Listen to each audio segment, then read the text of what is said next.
Hello again. This is Jeff, and I'm here with George Reid again. This is part two. George is 94 years old, if I remember right. Yeah. And so he's got a lot to tell.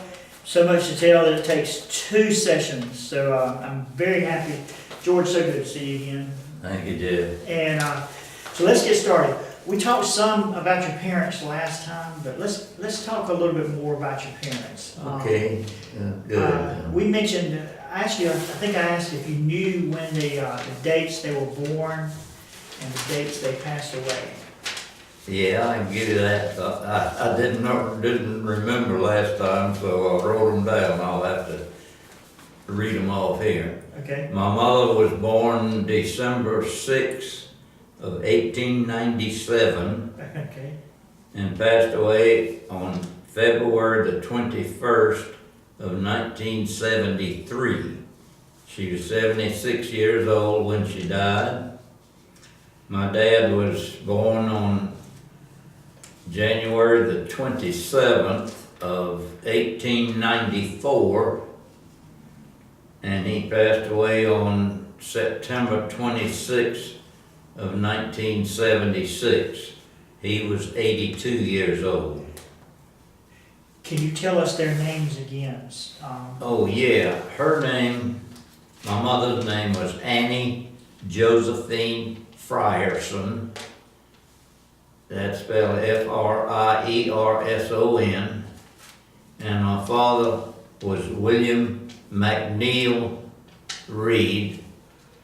And it's a strange name to be somebody's middle name. It's not, it sounds more like a last name, but his father was a traveling Methodist minister, and he was very devout, and he wanted to name his children after some prominent people in the church that he knew. Right. So that's how he got McNeil for a middle name. Okay. And he has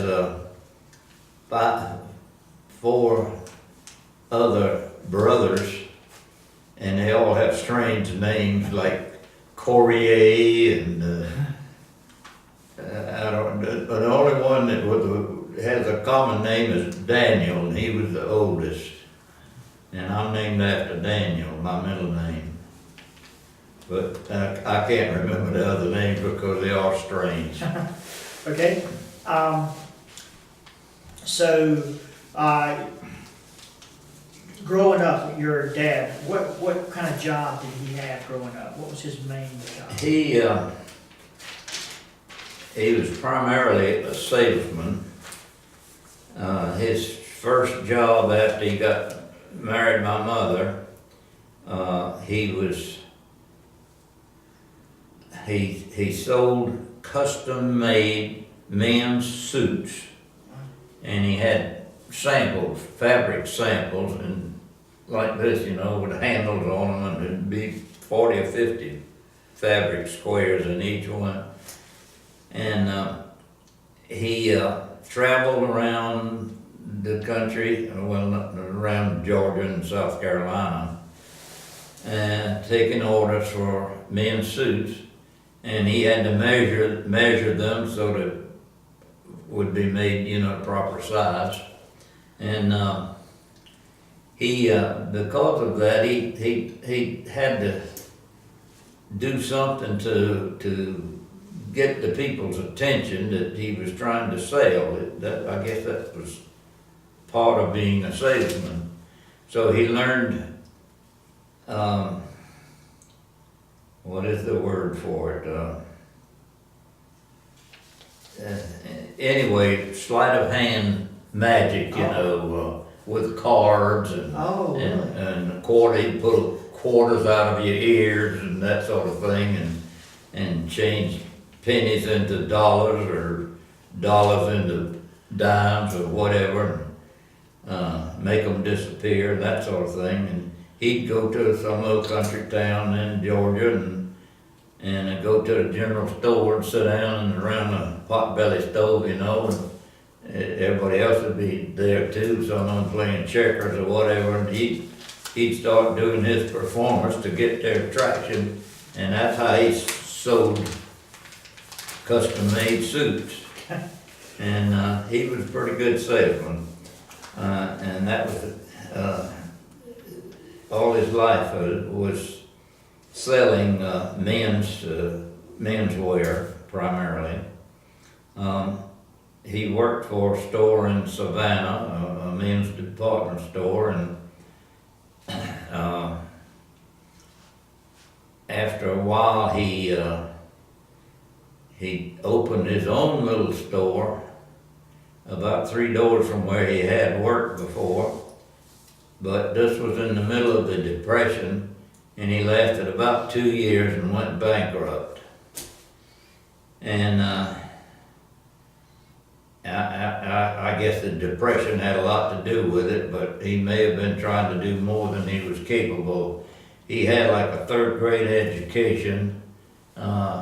He was born in Jacksonville, North Carolina, and they lived in Swansboro down on the coast. And I guess in those days, you know, they didn't have a whole lot of schools, and you weren't required to go 12 years or whatever, you know. Right. And he said he had about a 3rd grade education. But, and that's probably true, but considering that fact, I think he did pretty well. Right.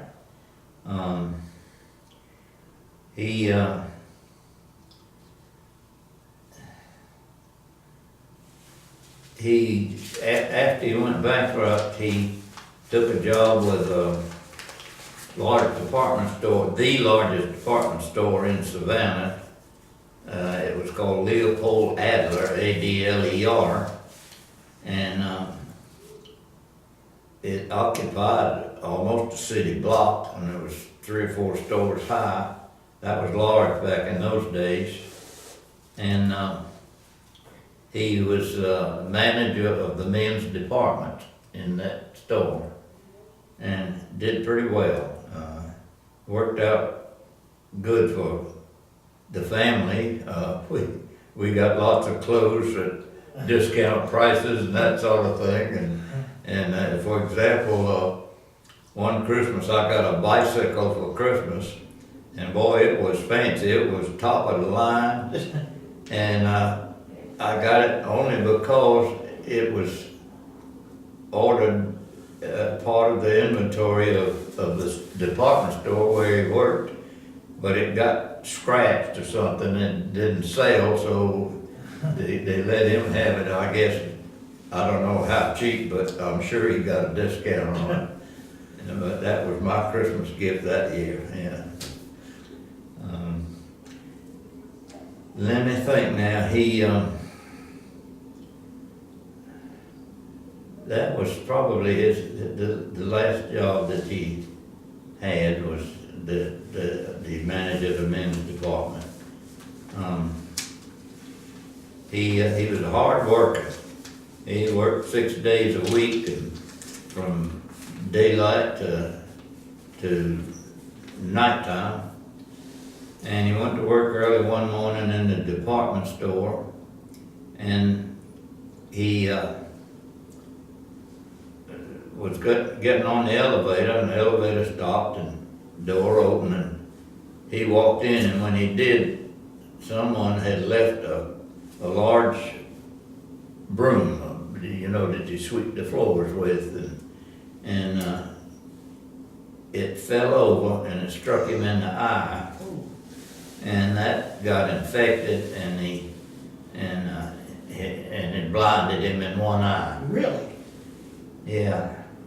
And I think he must have got a little bit of insurance out of that, because at that time, shortly after that, he bought a new house, and that was the first new house we'd ever lived in. The first house I ever lived in belonged to my grandmother. She had been married to a druggist, and he was deceased, and they owned, two houses right next to each other on Park Avenue in Savannah. And she lived in one and we lived in the other, and eventually we moved, my family moved into the one she was occupying and lived with her. And we rented the other place, and that helped. It helped us monetary situation back in those days. Right. Otherwise, I don't know how we would have got along, but anyway, it was a blessing. So we lived with my grandmother until she died, and that was 1943 or 4, I guess, 43, because I had just got in the service about then. And I remember I was here at NC State University as an aviation cadet when she died, and I couldn't get leave to go to a funeral or anything, no. They wouldn't let you? No. Really? Oh, well, I know I didn't go, I don't know all the details. Right, But, right. yeah, I did go to my mother's burial and my father's burial, but not my grandmother.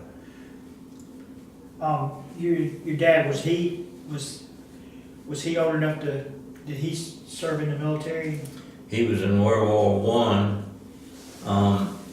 He was a mess sergeant. I don't remember what rank he was, but I do remember that he was a mess sergeant. And as soon as or shortly after he got out of the military, he got married my mother. They carried on a long distance, what do you call it? Long distance Relationship? courtship Yeah. or relationship. Uh-huh. Yeah, I have in one of my family albums, a letter that she wrote, or a poem that she wrote on the back of an envelope, in which he sent her a letter telling her when he thought he was gonna get discharged and come home. And she wrote him back that she was so glad that he was about to get out of the service, and she wrote a little poem, and I wish I had brought that with me. It was kind of cute. But I can't remember it verbally.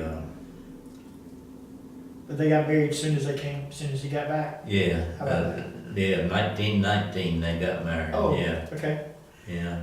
Well, when he found out you were going in as a pilot, I know he was proud of you, but was he apprehensive about you going in because he was Oh yeah, both of experienced them war? were. They would. I was in college and I had a deferment as long as I stayed in school, I guess. That was the custom at the time. Right.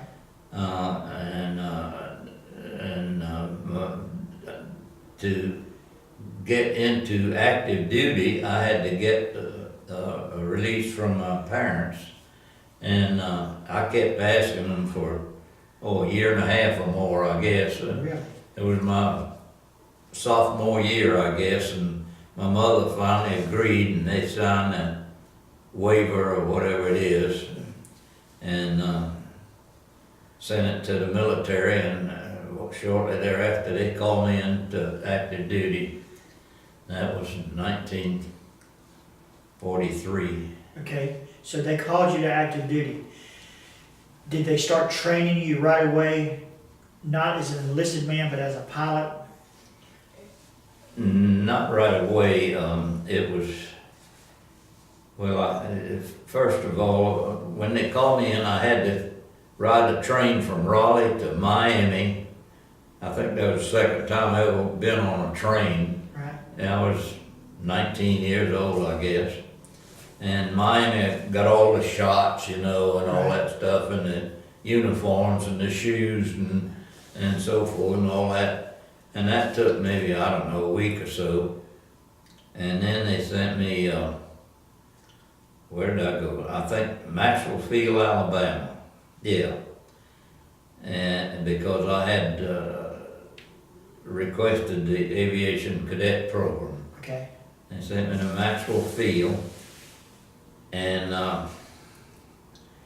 they put you through all kinds of education and all kinds of tests and examinations and mentally and physically, and they really put it to you.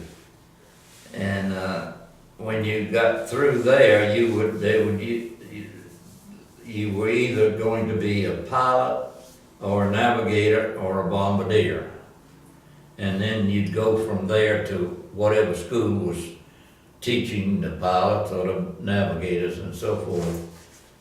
Not school, but military base. Right.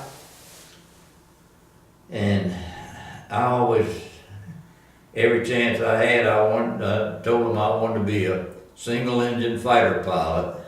And I ended up in 4-engine bombers.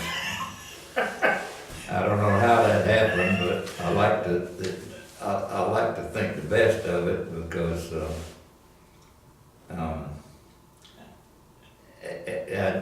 it was, I don't know how to say this, but I think they thought at the time that the smarter ones were the better pilots and could fly larger airplanes or whatever. That's good. So that's what I like to think. Yeah. I don't know if it's true. I like that thought. But I like that reasoning. Right. That's the cadet training at Maxwell Field. Then I went to Camden, South Carolina, to a little private school, a private flight school, just out of near Columbia, South Carolina, and that was called Primary Flight Training. And we flew these biplanes with 2 wings and a little bitty engine and underpowered and made out of fabric, covered with fabric, and but it was fun. It was a Boeing or a Stearman PT-17, and Stearman was originally a company that built them and was later bought out by Boeing. But it was fun flying those things. You could do all kinds of acrobatics in them. In fact, they were so difficult to stall one that they had to have what do they call them? Airflow interrupters or whatever mounted on the wings to make the airplane stall so that you could do these snap rolls and that sort of thing. Yeah. Right. And anyway, that was primary training. That lasted, I don't know, about 3 months, 2 to 3 months, and about 40 flight hours, I think. And then I went to Bush Field at Valdosta, Georgia, for what they call basic training. And that was a much larger airplane and more powerful, and overall a much better airplane. And I thought it was the biggest airplane in the world when I first saw it. But that was fun too. And of course, along with the flying, you get a lot of other training in navigation and that sort of thing, you know. Right. And one day I was playing softball or baseball, I don't remember, during the athletic period, which, you know, they make you do some athletics for an hour or so every day. And I was catching, and a man on base, and somebody hit a long fly ball out into the center field, And the base runner was rounding the bases and coming home. They threw the ball to me at home, and I caught it and I turned to put this guy out. And he was a big old guy. I was about 5'3" and 130 pounds or something. He was a big old guy. And he ran into me and broke that hand up in here. Oh, And it's still crooked, but it always worked. But anyway, that was kind of good because I got several days off to go home. oh, Yeah, I went home. It wasn't long, it was like a weekend, I guess. right. And but I couldn't do everything that was required. And so I did a lot of link training. A link is like it's like the inside of an airplane, but it's just that. It's not more. It doesn't have an engine or a fuselage or wings or anything. It's just an enclosed compartment that will electronically act like an airplane. You know, when you can move it. Like a simulator.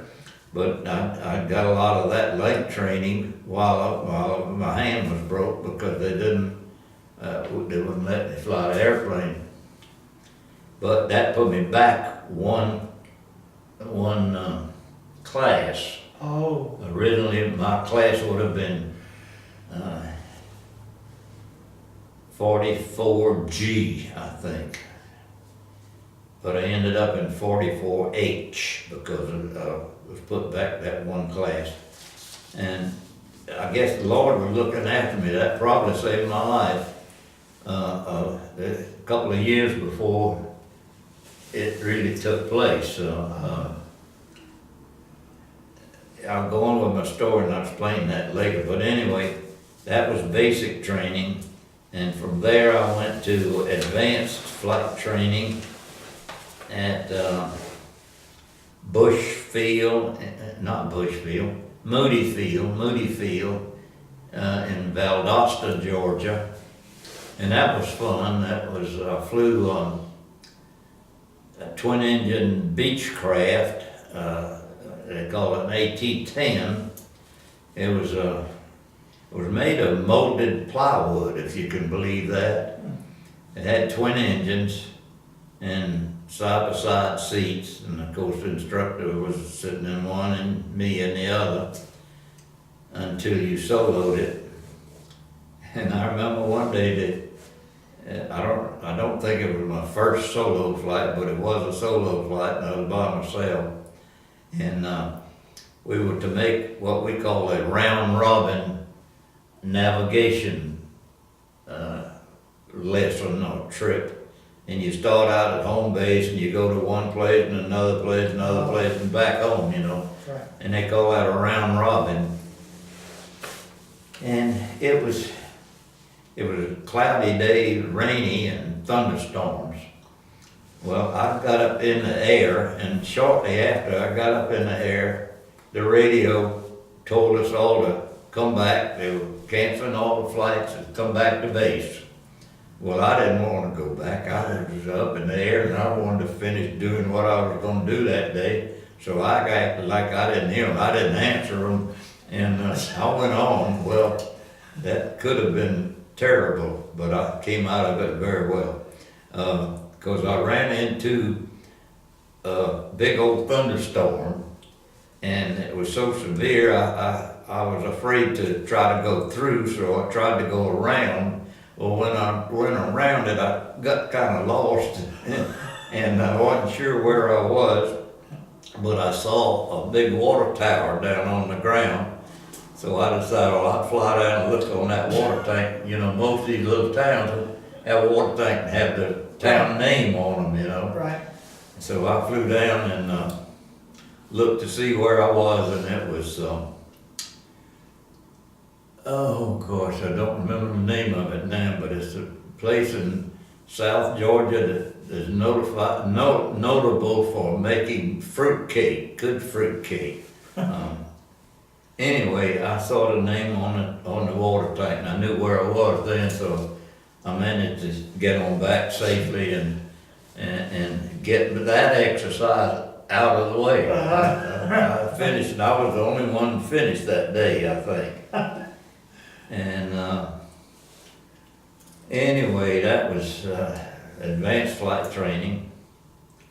But one thing made me sore was I was flying this little old twin-engine Beechcraft, and in the upper class, they had the lower class and upper class, like freshmen and seniors or whatever.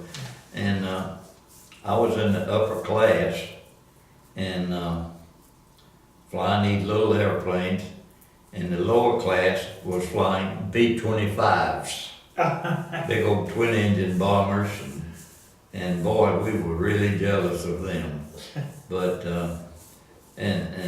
but I would like to have flown them and learned to fly them, but it just didn't happen. Maybe because I elected to or preferred to be a single-engine fighter pilot. That never happened either. As I said before, wound up in 4 engines. But anyway, I got my wings there, and I'm right proud of that. I guess that's one of the things I'm proudest of in my lifetime. My mother came down to see my graduation, pinned my wings on me. That's nice. And that was class of 44H, I think. Anyway, by this time, I'm a certified pilot, and had my wings and commissioned a second lieutenant, and which I thought was good too, because some of them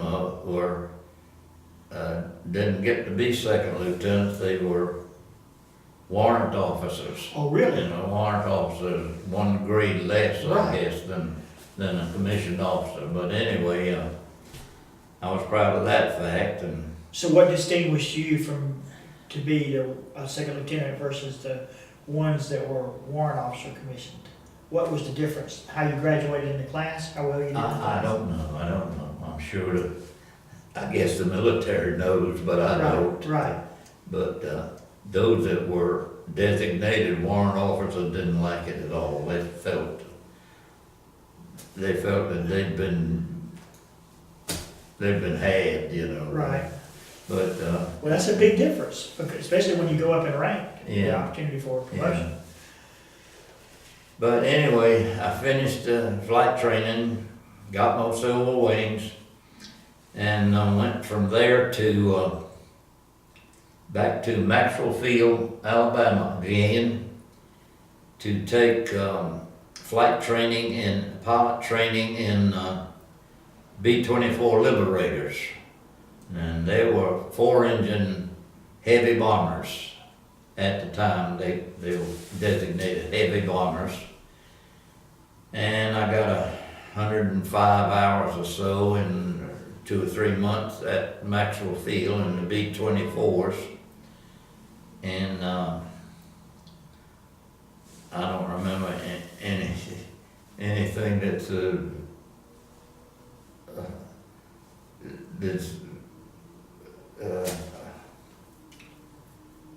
to tell you about that. There's nothing exciting or anything, except one night when I lost all my electricity on the plane and all the lights went out. And the rule was, if you had no lights or no radio, get out of the landing pattern and away from the airport so nobody will run into you. Well, I was on the base leg ready to turn on the final approach leg to land when my lights went out, and there wasn't much I could do but go ahead and land, and so I did. And I figured, and when I hit the runway, I kept some power on the engine and got down as far as I could, and then got off the runway so nobody would run into me. And in my mind, I thought that was pretty good thinking. But anyway, the next day I got chewed out by the colonel because I didn't do what the rule said. The rule said get out of the flight pattern, and I didn't do it. but I landed safely and then I got out of the way of any danger. Did you have to land with vision? I mean, just pure instinct? Because you Yeah. didn't have any instruments at all to tell you how Didn't close? have, I didn't have radio or lights. Anything that was electrical, I didn't have. So you had to do it by yourself? Yeah. Well, I had another student next to me, flying as you know, as a Right. student co-pilot. Right. Yeah. So you're at this base right here, and have they told you yet? I know you've said over and over again, you've told them you want to be a single engine fighter pilot. Yeah. Did you know yet you weren't going to be a single engine fighter pilot? Well, no, but I deduced that they put me in 4-engine training, That's probably where that you. I was probably gonna end up in 4 engines, yeah. Right. And I finished my flight training on B-24s. It was, I think I said 105 hours. And I've been told, and I'm not sure of this, but I have been told that I was on orders that were cut to send me to Europe as a B-24 pilot. And, but the war in Europe was kind of winding down. This was like late 44 or sometime later in the war anyway. And apparently they didn't need that many pilots over there at the time. So they brought in a bunch of B-29s, and I was in the first flight training class of B-29s at Maxwell Field.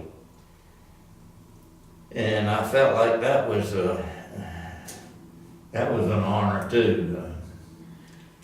Anyway, because some of them did get chipped out, you know, and I guess wound up in Europe and may be dead, you know. And does that go back to what you said earlier about it probably saved your life, that you graduated in 49H instead of, or 44H, instead of Yeah, 44G? but the fact that I was, yeah, because that put me late getting into, over on Tinian Island, before the war ended, Right, yeah, over in right. the Marianas. Yeah, I because of that, broken hand in the baseball game, I was, you might say, 2 or 3 months later than where I should have been chronologically. Right. Yeah. Now, during all this training, I heard you a couple of times, more than a couple of times, say, talk about it being fun. Were you where you wanted to be? I mean, was all that training good stuff, or was it not what you thought it was going to be, or how did that work? No, I see what you're getting at, and looking back on it, yes, I enjoyed doing it. I enjoyed flying, and the only objection that I had was that I wasn't a single-engine fighter pilot. You really wanted to be a I single wanted engine. to be a single-engine fighter pilot. You know, that's what it was in the movies. That's right. The hero was always a single-engine Yes. fighter pilot. Don't know if you're a Yeah. But well, you know what? I'm glad you weren't, because you could have gotten killed. I probably would have been. Yeah, so I'm glad they made it, you know, that fate worked out the way it did. But you really did want to be a one. Yeah. Now, back then, when I was in training this time, we couldn't wait to be able to use our training, because when I came up during Desert Storm times, and there was a lot of soldiers that really was looking forward to using that training and going over and taking care of business. Were the students then, and were you then excited about the opportunity to go serve your country over in the war? Yeah. And you couldn't wait to, Couldn't wait to get over. Really? I wanted to get into action as early as I could. really, Yeah. how about that? And that was the attitude of most all the students Yeah, that there. was the attitude of most young men that I knew. Right. Yeah. As it ended up, I was late getting over there because of this, Right, and I didn't see any action at all hardly. Flew a bunch of search missions and rescue missions and practice missions, and I guess some of the best ones that I had were prisoner of war supply missions. Oh, And the Japanese treated the prisoners very, very badly, and most of them were starving and sick and not healthy, injured and that sort of thing.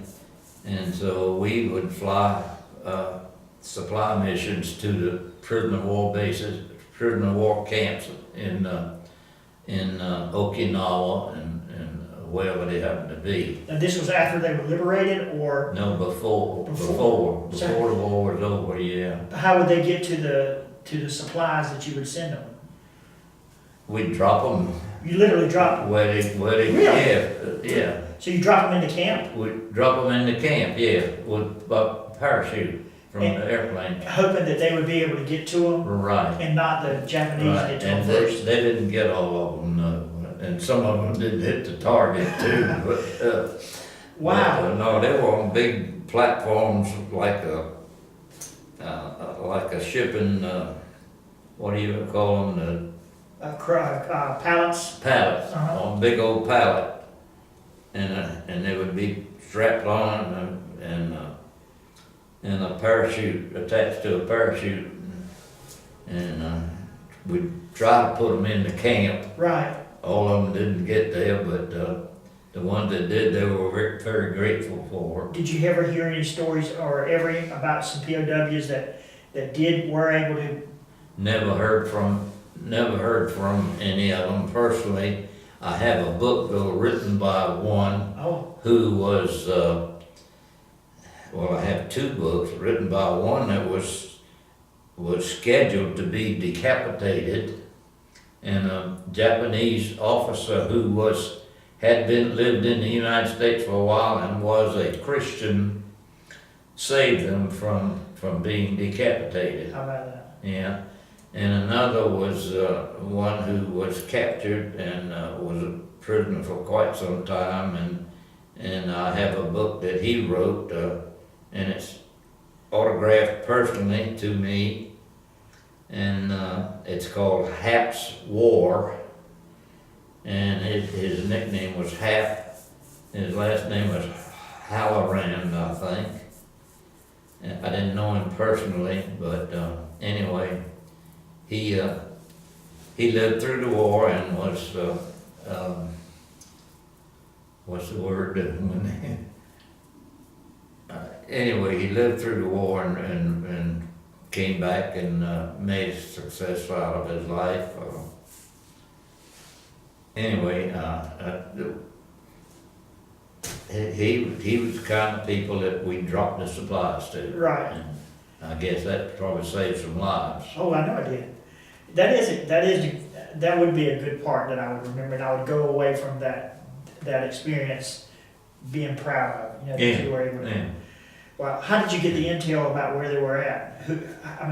Oh, intelligence, I guess. Right. I mean, they'd tell us where the target is. And So those camps were known of, but there was no way we could get soldiers down there to liberate them or any? apparently not at the time. Right. Maybe later, but There was probably missions being planned, but while we're planning these missions, they sent y'all there to drop anything you could to help them out. right, yeah. I can see that.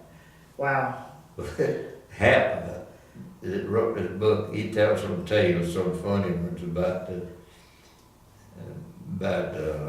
having to carry human waste from septic pools to fertilize the prisoners had a little garden, and they didn't have anything good to eat and all, and so they had to try to grow something that they could eat that was pretty good. Anyway, he had no fertilizer or anything, so they'd get it out of these cesspools and haul it back to their little garden in a couple of buckets over their shoulder, Wow. They had a name for those buckets, I forget what they call them, but it wouldn't be a polite name anyway. Yeah, wow, that's a good story. Incidentally, you may borrow any of these books you got. Well, I was gonna look it up because, that's good stuff. Those are the kind of books you make movies about. Yeah, yeah. So, that would be an interesting book. Yeah. I know you told me a story that you're proud of too, and that's that you were, where you were at, that you were part of an exercise at the signing of the end of the war. Can you tell about that? Oh, yeah. The war, or the surrender was on September 2nd of 1945. And we were to fly a power display, that was the terminology, a power display over the USS Missouri, which was about the largest battleship we had, named after the state of Missouri. Maybe even by Truman. No, Truman came along later. But anyway, the surrender documents were signed on the deck of the battleship Missouri in the middle of Tokyo Bay. And we were assigned this mission to fly power display mission over the Missouri while this was going on. We took off like, I don't know, midnight or 1 or 2 in the morning, depending on whether you were first or last to take off.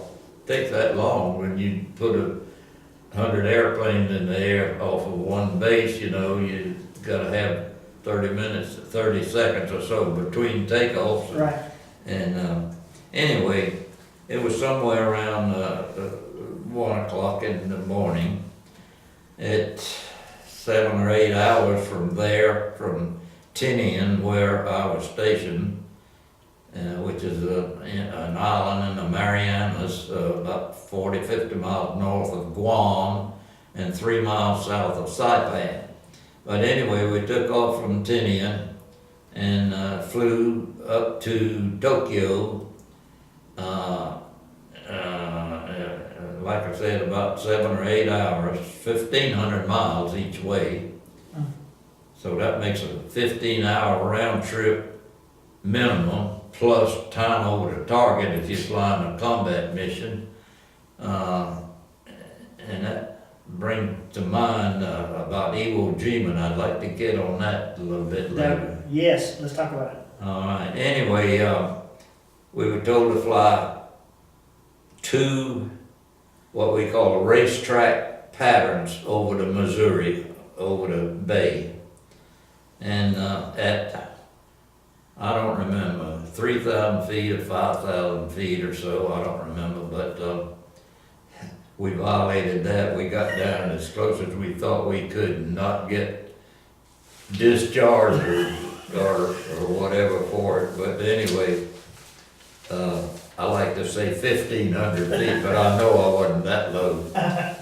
But and all this took place exactly while they were signing the documents, because the first lap that I flew over to Missouri, the deck was solid white, like this piece of paper with all the uniforms and no movement. Everybody apparently standing at attention and standing still, and that was the first lap over, and then we flew back up toward Tokyo and back on a second lap. And the second time I flew over to Missouri, all these little boats that had been around the Missouri, I presume for protection or whatever, they were all puttering away, going back to wherever they were going. And the deck was helter-skelter. There was movement all over the place, all these white uniforms moving all around and all. So I assumed then that the ceremony was over. Right. So the first time I was flying over it, that they were signing those papers. That's right. And I have a copy of that document. It's not real, it's a Xerox copy that my grandson bought at the Archives or Smithsonian or somewhere in DC on a visit one time, and he thought I'd like to have it, and I did, and so he bought it and gave it to me, How about that? and I have it framed hanging in my apartment. Well, let's, thank you for sharing that. You said you had another story, and I think I know what you're gonna talk about, because we spoke about it before, off camera, I think, but about flying over Iwo Jima. Oh, yeah. Iwo Jima is an island about halfway between Saipan or Tinian, Guam, and Tokyo, Japan. The distance from the islands to Tokyo is about 1,500 miles. So this island, Iwo Jima, is about 750 miles in the middle. And it was very important to the B-29 program to have to take Iwo Jima from the Japanese who occupied it and had occupied it earlier, and they had something like 20,000 military people on the island and had dug caves and all underneath, you know, and they were connected to each one and all, and they were really set up to protect that place. Well, the Americans, the Allies, mostly Americans, sent in battleships and all kinds of Navy and Air Force and all to retake Iwo Jima. And an icon that came out of that engagement was the Marines holding the American flag up on the top of Mount Suribachi. Right. And anyway, the Marines lost. This was the 5th Marine Division, and they had about 8,000 casualties in that battle. It took a couple of months or so. They thought it would take a couple of weeks. It actually took a couple of months, and finally recaptured the island late February, early March, I think, of 1945. And that was a salvation for us because it was a good stopping off place on the way back if you were running out of gas or had engine problems or combat damage or whatever. It was a good place to stop off and refuel and get some repairs or something and then fly on back to base the next day. That never happened to me, although I have landed on Iwo Jima several times. I know what it looks like, and it must have been horrific on those Marines to take that place. The beaches were black, volcanic, whatever comes out of a volcano, and it was coagulating, and it was very rough, and it would cut you up and everything, and those poor guys had to land on that beach under machine gun fire and that sort of thing. But they took the island back, and that was our salvation because it saved a lot of the B-29s How about that? that would not have made it back otherwise. And I almost cry thinking about it. I'm sorry. No, I mean, I can't imagine. Had they And I know or later met some of those Marines too. You did? In fact, one of them lived here in Raleigh, and I had organized, I didn't organize, but I was the commander of a group at another senior home when I lived there in Cary, and he would come to our meeting. We'd have a meeting every month. He'd come to our meeting, and he was one of those Marines that made it back, yeah. Did he ever talk about it? No, he wouldn't, not to us, Not he to- wouldn't talk to, but, he died later, not in his obituary to mention the fact that he made, an issue of visiting schools and talking to children Good. about the war and that sort of thing, yeah. Good. Well, we don't need to forget it. And Right. we sure don't need to forget the sacrifice. Had they, by the time you landed on it, had they cleaned it up mostly? Incidentally, I'm glad you asked that question because the first airplane to land on Iwo Jima after we recaptured it was out of my squadron. Really? Yeah, How about that? and the pilot's name was Leno, Leno, Lieutenant Leno, I think, but, no, that doesn't sound right. I'm close to it, I can't remember right now, but I have the incident in one of my books with pictures. Yeah, he was the first to land, and the island was not secure at the time. He had some kind of mechanical problem, Oh, and he had to land, otherwise he wouldn't have made it. right. But he did land and was taking gunfire down the runway. But he managed to get through it and lived through it and got his airplane refueled and fixed and got on back. How long after that did you land on Iwo Jima? Oh, it was, that was in March the 3rd of 1945, and I guess the earliest I ever landed on Iwo was maybe in June or July, so it was 4 or 5 months later. Still, it was fresh. It was fresh. It But wasn't long after that. no, it wasn't long, but it was under our control. Right, right. Yeah, Wow. yeah. Was it you that mentioned you flew, it may have been someone else, but you flew over, it was either Nagasaki or Hiroshima, and saw the after effects, the aftermath? No, That might have been the other gentleman I spoke with. could have been, Yeah. Steve. Steve, Yeah, right. yeah. With the unpronounceable Greek name. Yes, yes. Yeah, Were you there when the big bombs were dropped? Were you? yeah, You were? yeah, oh yeah. The A-bomb, Right, yeah, Hiroshima and Nagasaki. right. Yeah. The first one was dropped on Hiroshima by an airplane that the captain named after his mother. He called it Enola Gay. I guess that was her name. Right. Not his mother or grandmother. Anyway, the airplane he flew was named Enola Gay. It is now in the Smithsonian? museum and not in Washington, but the next. Alexandria? Or Washington? No, I can't think of the name of it right now, but I've been there twice. I can tell another story about that later too. But anyway, yeah,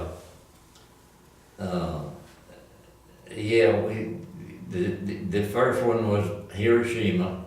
The captain was Colonel Tibbets, who ended up when he was retired from the Air Force. He was a major general, I think. Wow. And it went like a textbook. Everything went perfectly. But the second mission on Nagasaki, actually the primary target on that mission was Kokura, but the weather prevented them being able to bomb Kokura. The weather was bad, they couldn't get a good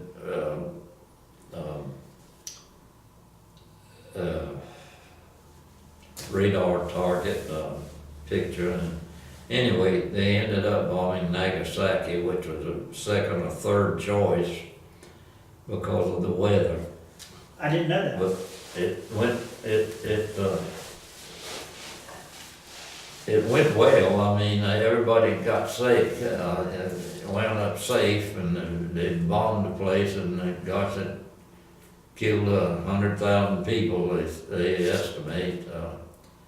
That I don't like, but at least that fact probably saved the lives of another 1 or 2 million people that Right, would otherwise have died had the war been prolonged much longer. right, And to have had to invade the Japanese islands, a lot of people don't know that, but there are estimates that 1 million Americans and 1 million Japanese would have died if we had to recapture or invade Honshu Island. right, because they weren't gonna give up. Right, they weren't gonna give up none. No. These days, before anything like that happens, like the situation we have in North Korea now, we've given North Korea so many warnings. We're gonna do this, we're gonna do that. Before those atomic bombs were dropped, did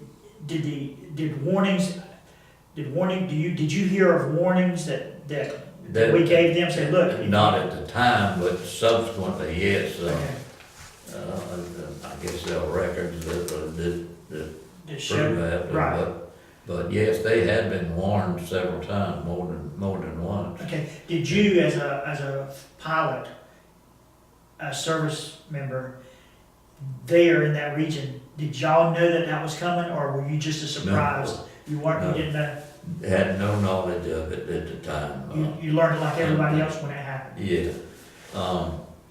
In fact, their group, I was in the 9th Bomb Group, 313th Wing. They were, we would call a bomb group. They were called the 509th Composite Group because they were made up from personnel from all around the Air Force. A lot of them were European War veterans that they brought over, and a lot of Tibbet's crew. Tibbet was the same way. Anyway, the 509th Composite Group was next to my 9th Bomb Group, but they were surrounded by barbed wire, Really? and military police patrolled it all the time. Nobody over there knew anything about anything that was going on there, I see. except the people inside, Right. and even then, only colonels and generals, you know. I guess Tom Farraby, the bombardier or whatever, navigator. I personally knew the navigator. I didn't then, but later did. He lived about 10 miles from me. When I lived in Gwinnett County, Georgia, he lived around near Stone Mountain. Right, okay. And yeah, I can't think of his name right now. So it's Scott's name, like, oh gosh. How did you find out he was on the mission? When did you find Well, out? well, it was, when did I find out? It was after the war. Oh, okay, gotcha. But it's in lots of The name- correspondence of books and records and whatever at Right. the time. And he didn't live far from a lady that started a internet, I don't know what to call it, an internet group of B-29 personnel, Okay, and they swapped emails back and forth. At one time I had over 3,500 emails on my computer that I had not looked at. Because of the communications back and forth between these people. right. There were at least 1,000 people in the group, and not all military personnel, friends and family and others, Right. but it was all about B-29s in the war. Where were you at when the war, after they signed it, I guess, was Was that when the war was declared over? No, the war was declared over before then, right? No, well, it was decided that that the Japanese would surrender. Right, And arrangements were made to have the document signed right. and all that, you know, but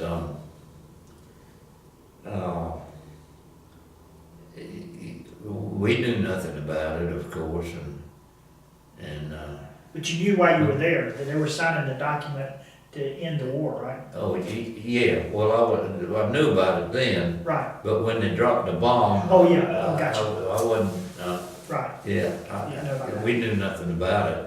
Okay, And, but when we learned of it, we had reason to celebrate, because that meant we were pretty close to coming home again. okay, okay. And, but we didn't have much to celebrate with other than firearms that we had.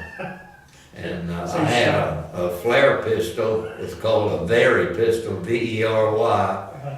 It's a pistol that fires flares, and these flares are big old, like 10 or 12 gauge shotgun shells. Right, And you know, you use them to signal a lead ship in the formation and that sort of thing, and when you're having a rendezvous, and for several many reasons, for if you're shot down and you're on the water in a life raft or something, right.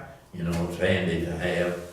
But anyway, I had one of those, or I guess a lot of people had them, but I took mine and I was using that to celebrate, flying, shooting flares up in the air. And my Quonset hut in which I lived was at the end of a road, and right across another road was our laundry. And the laundry was run by Chamorro natives who were originally natives of the Mariana Islands, and called Chamorros, with a CHMORO or something like that. Anyway, they did the laundry, and the laundry was to wash them. They had a 55-gallon fuel drum with a lid cut out, and mounted on top of that was a windmill that was made out of wood, built, handmade out of wood. And this windmill, when the wind blew, ran the agitator in this drum, and that's what washed the clothes. How about that? And then after they'd wash them, they'd take them out and hang them on a line out in the sunshine in this, what had been a sugarcane field. The whole island was covered with sugarcane, and the Japanese had a big sugar business out of it before the war. But anyway, it was like September, September, and the sugarcane had dried up, and was just lying there, and my flare came down and landed in the sugarcane patch, and it caught fire and burned the laundry down. After the war, when we organized a history book for our group, I didn't organize it, but I knew the fellow who was the editor. His name was Larry Smith. And Larry asked me everybody to write an anecdote to go in the book, you know, the history book, just about some experience, you know, whether it was critical or funny or whatever. And I thought that would make a good story, so mine ended up in the history book by burning the laundry down. I got two more military questions. I promise I'll leave you alone about military. Were you ever shot at, or did you ever No. see any evidence? Not by Japanese. Not Shot at by training training, fighter pilots and that sort of thing. But they were shot Flying from at the target, the, oh, yeah. really? Yeah. Or pulling the target. Well, Right. I don't remember ever pulling the target, but I remember fighter planes coming at me as if they were gonna shoot me, yeah. But they were training, that was training, right? Yeah, yeah. Wow. Okay, and then, now, did you ever have to jump out of an airplane to practice bailing out? We practiced bailing out, yeah, that was part of your training. Right. I never had to bail out, but I almost did one time. What happened? I don't know if I mentioned this earlier or Yeah. not, but anyway, it was after the war. It was about January of 1946, I guess, or December of 45, anyway, right in that area. And the war was over, and our group was being transferred to Clark Air Force Base in the Philippines, about 40 or 50 miles north of Manila. And we were flying the airplanes from Tinian to Clark Base. And the one I was flying, it's 900 miles incidentally from the Marianas to the Philippines. And we were going to Clark Air Force Base, and we were about halfway, and we had all kind of problems. We were losing gasoline that was siphoning out of one of the tanks, and I learned later that somehow or other the filler tank cap wasn't replaced properly or something, and it created a suction, and we were losing gasoline. And anyway, we figured we had enough to get there, and would have had plenty, but about a third of the way, about 300 miles or so, one engine started acting up, and eventually it quit completely. So now we're down to 3 engines, and along about another 100 miles or so, a second engine started acting up, and we had to throttle back on it to about half power. And we didn't have to shut it down, feather it, but we did have to lose power on it. But anyway, so now we're down to 2.5 engines, and we're not quite halfway. And of course, we tried to correct everything we knew how to do, knew what to do, and didn't have much success. And so, back in those days, the Navy would have what we call,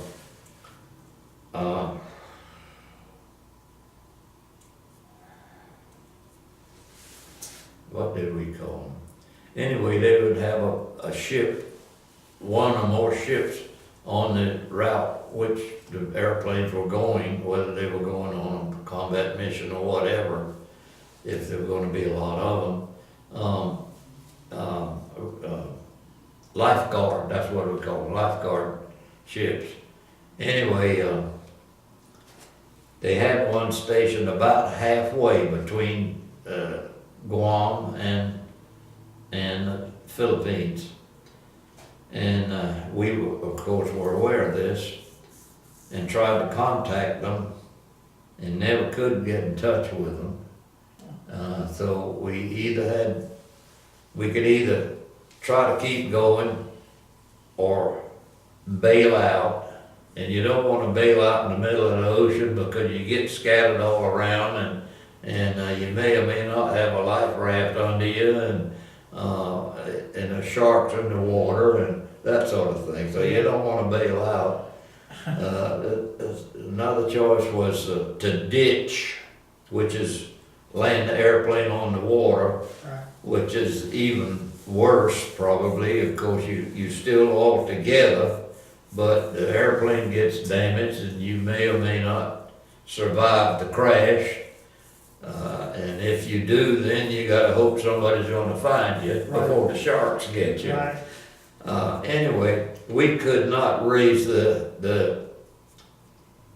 conversation with that lifeguard ship, because in those days, the way we were trying to do it was with a radio, what's the name of it? I'll think of it in a minute. Radio direction finder, I think they call it. Anyway, it operated on about 500 kilocycles, which is regular today's AM stations, okay, radio stations. okay, And there's an awful lot of static around 500 kilocycles. And this radio direction finder that we were using operated on about 500 kilocycles. And we never did. We thought we was going to get to that lifeguard ship, and bail out and get rescued. right, We was throwing stuff out of the airplane that we couldn't use, it wasn't any good or whatever. really, And hoping and praying we'd get to Clark Air Force Base. But anyway, when we got to where the ship was supposed to be, we could not find it. It wasn't there.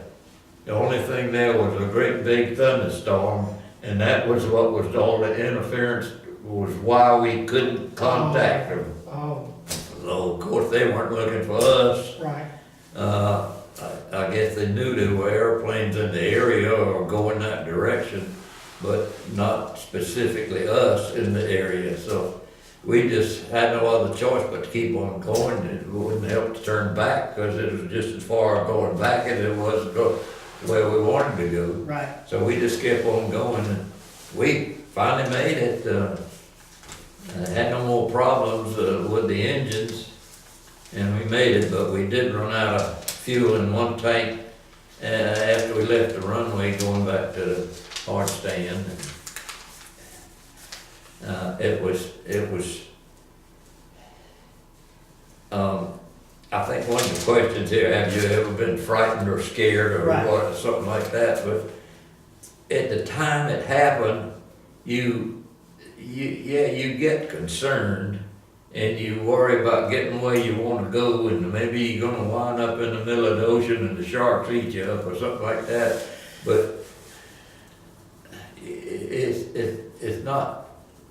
it's not like if you knew a semi-trailer was coming at you and was about to hit you. right. No, it's hard to describe.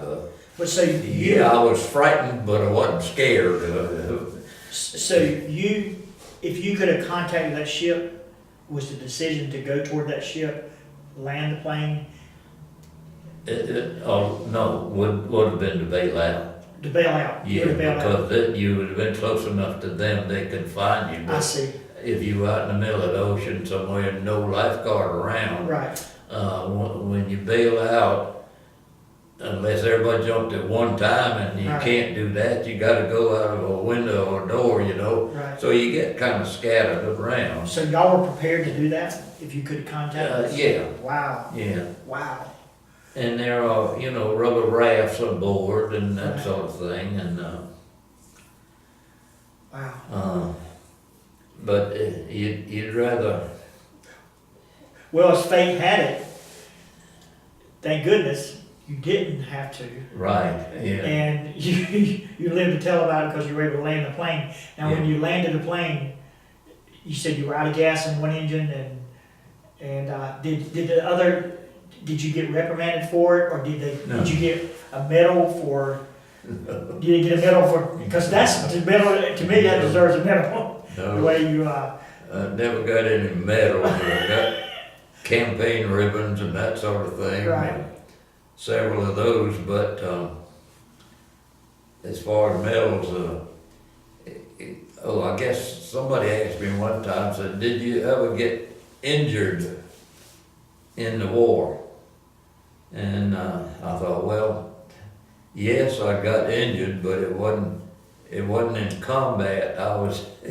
We'd been over there for a while, and ice cream is hard to come by.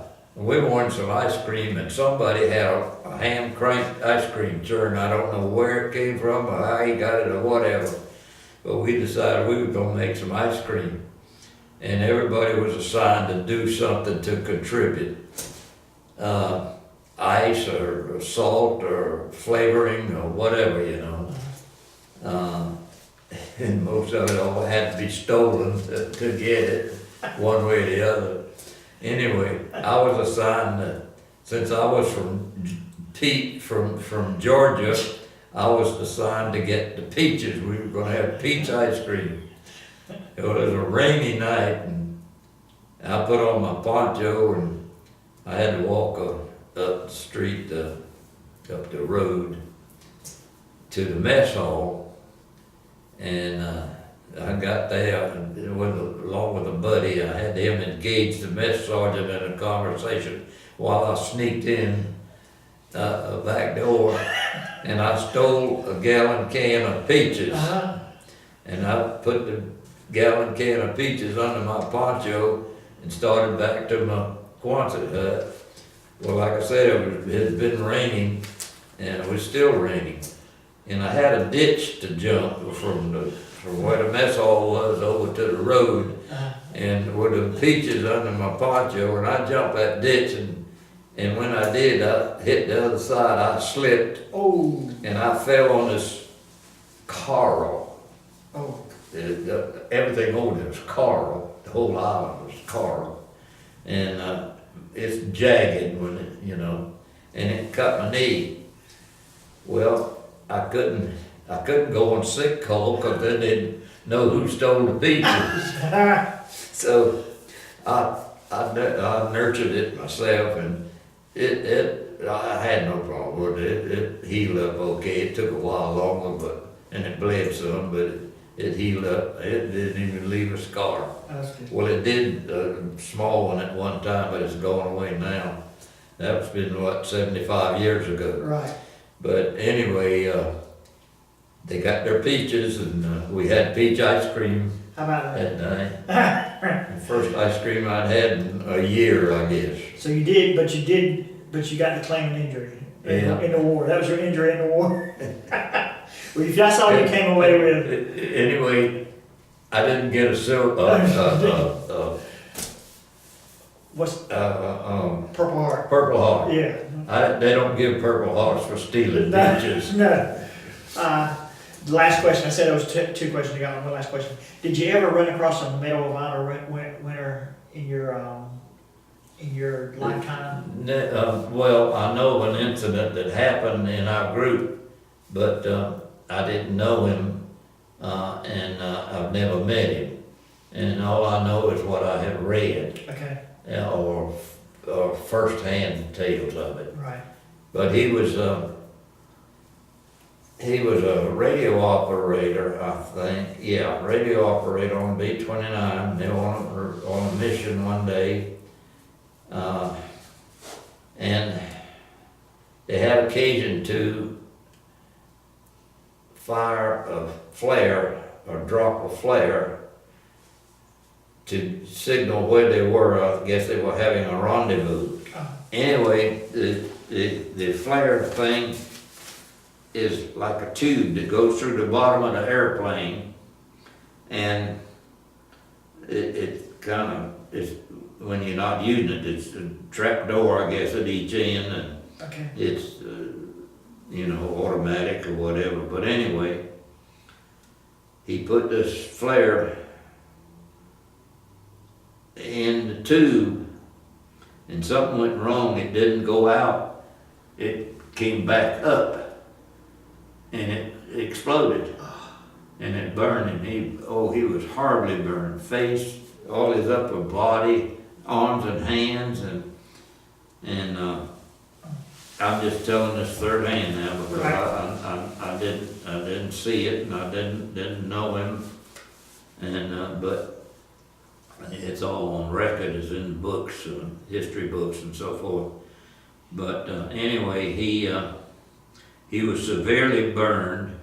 He actually picked that thing up, and it's burning at like, I don't know, 6,000 or 8,000 degrees Fahrenheit. Picked it up in his hand and walked from there to the co-pilot's compartment, the flight compartment, co-pilot side, and opened a window by the co-pilot and threw that thing out of that window, carrying it in his hands like this up against his body at 6,000 or 8,000 degrees. And that saved the plane and lives on the plane. It saved 10 lives, yeah. How about that? Wow. And the airplane. Wow. Yeah. Hmm. And General, oh gosh, I know his name like I know my own.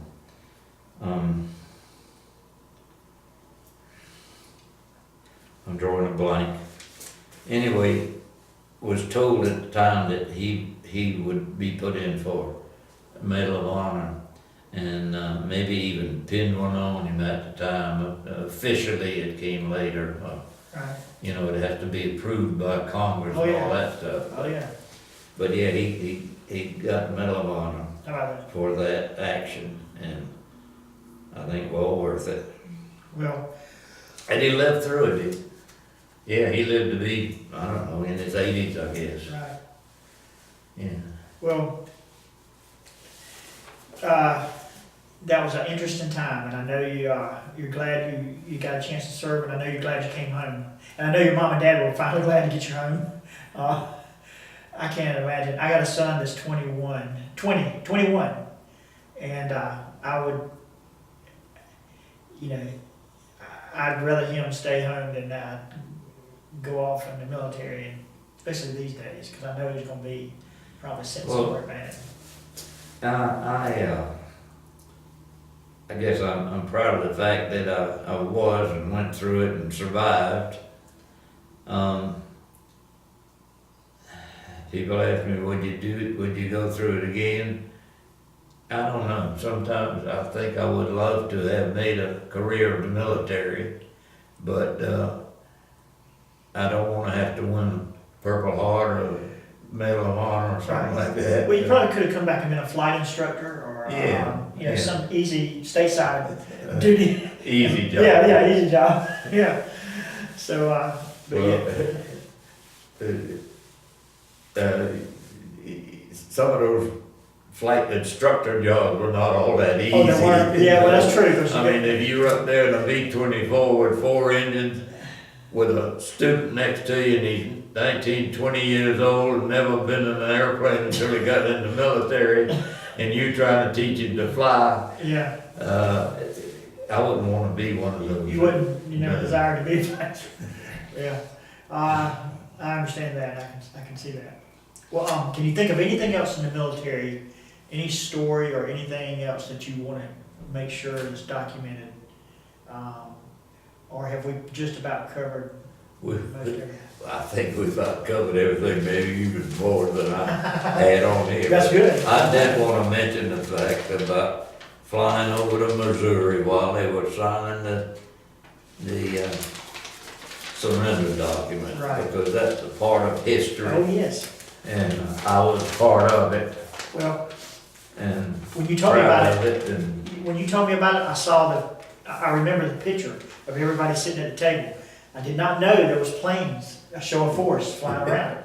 yeah. So I can see that now. They say there were well over 1,000 airplanes in the air over Tokyo Bay that day. The Navy had some, Marines, and I guess some of the other allied nations had airplanes up there. But like I said, we had 543, I think, B-29s Right. fly over twice. Wow.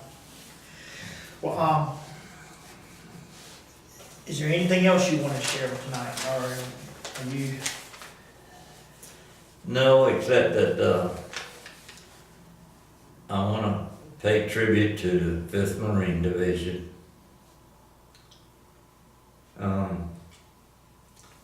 Because they took Iwo Jima and saved a bunch of lives doing it. and maybe even saved mine for all I know.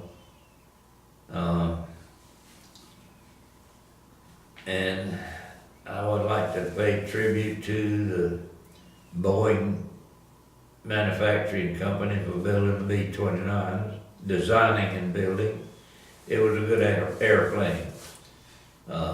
It had its problems, primarily engine problems, because of overheating and engine fires as a result. It might, the airplane was built and designed to take off at a maximum weight of 120,000 pounds. Well, we took them off every day weighing 140,000 pounds. So it was overweight about 20,000 pounds. And of course you had to use every bit of the power that you had, and that's probably what caused some of the overheating and engine fires, I'm sure. Right. You know, it would shorten the life of the engines. But it was a good idea. The fuselage, the plane itself, other than the engines, was excellent. It was the newest thing we had. It was the biggest, the heaviest, the fastest, the most superlative about anything you could say about it. It was pressurized. You didn't have to wear electric heated clothes, or you didn't have to wear your oxygen masks and all that kind of stuff like the B-24s and the B-17s over in Europe. Okay. Yeah, we even had, I call it an oven, actually. It was just a thing that we had food that was in a, you know, metal, military metal tray. Right. Because like I said earlier, the mission lasts 15 hours, so Right. we had some food along, and it was heated in this little oven thing where on the airplane. How about that? So we did have some food en route,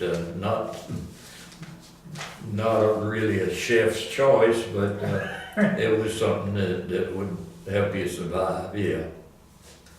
A good airplane, and I'm proud of it, and I like to, I'm glad of the fact that I flew one of them. I have a little model hanging in my apartment. Well, I was gonna ask you, since the war, have you been able to visit one that was maybe sitting somewhere and go up in it? Yeah. Really? Yeah, I took my grandson one day, and we drove from Atlanta up to Akron or Dayton, Ohio, and went to the Air Force Museum up there. Uh-huh. And they had several, not complete airplanes, but they had several bodies or parts of them, and you know, you could go through them Right. and all that kind of stuff. So he liked that, and I'm glad I took him. But they did have, I think I mentioned earlier, Dulles, Dulles Airport, west of DC, west of Okay. downtown DC. Yeah, somewhere over in not Maryland, I don't know, Virginia, I guess. Anyway, Dulles Airport, there's a big museum there, and they have the Enola Gay Oh, on display, yeah. And I have been there twice, and they have what do you call them? The person that goes around and tells. yeah, tour guide. Tour guide.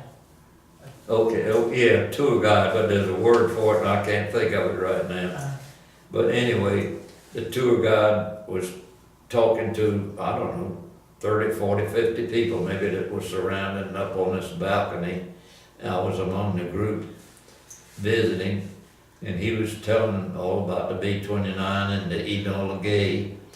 And when he finished, he asked if there were any comments or anybody had anything to say. He described some of the problems and that sort of thing. I told him, yeah, I had one problem that you didn't mention, and that was about the superchargers. Each engine on the B-29 had two turbo superchargers. Each one had a big turbo wheel or fan or whatever you want to call it, with I don't know, several hundred blades in it. And that was prepared, that was, we call it turbo, and it propelled the impeller, which put the air and gasoline mixture into the engine. Okay? Well, this turbo is driven by exhaust gases. And in the exhaust pipe coming off the engine, they have a gate in there that opens and closes to let the exhaust gas propel these turbo vanes.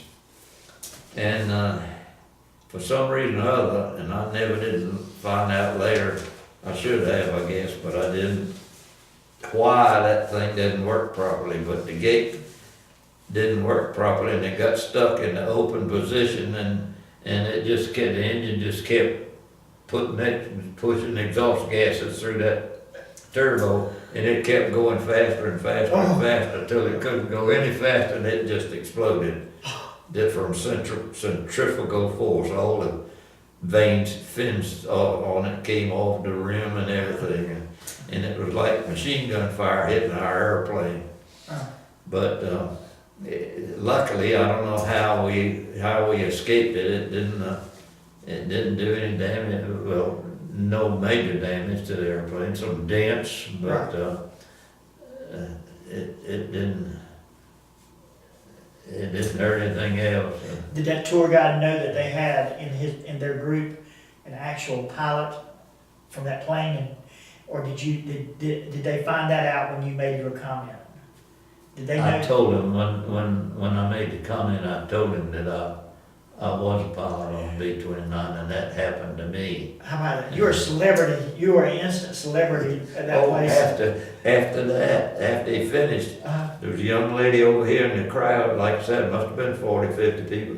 This young lady, good looking too, about middle 20s, and she threaded her way through that crowd and came all the way around, must have been 20, 50 feet or so away from me, and worked her way over, tapped me on the shoulder, and I turned around and she thanked me for. How about that?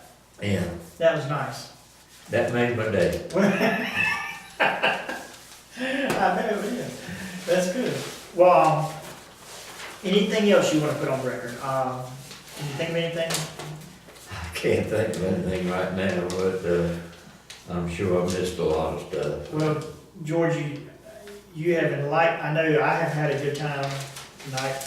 Well, Jeff, I want to thank you for doing what you're doing and taking such an interest in it, and giving me the opportunity to tell my story. Well, it's an honor, and I mean, I'll say that lightly, and a privilege to not only meet with you, but talk to you and kind of live vicariously a little bit through what you went through, because well, it may be vicariously to you, it was either dull or terrifying. well, Like they have said that a mission would be 14 hours of dreariness, dull dreariness, and 1 hour of hectic whatever. I don't know. Well, still, I mean, you come from the greatest generation, and there's no reason. There's a good reason why they call it that, and you're a good example of why they call it that. So, Well, thank you. I thank you for your service. I know you've heard that. I thank you, and I'm proud to be called, proud to be of that generation. But I don't know. Lately, I've seen that history of the Vietnam War on television, and boy, I'm telling you, I wouldn't want to fight that war. Yeah, that was tough too, and that was tough. Those guys, they had it tough. And it wasn't appreciated initially when they came back. Cause you remember all that too, what they went through Right, when they came back. yeah. Um, Oh, we were heroes when we came back. But, they were spit on and thrown eggs and tomatoes at and all that kind of stuff by people that didn't understand what happened or what was going on. well, That war was a terrible war. It was, I wrote something here in my notes about it if I can find it, but, anyway, something about were you changed by the war or something? I said something about cynicism of the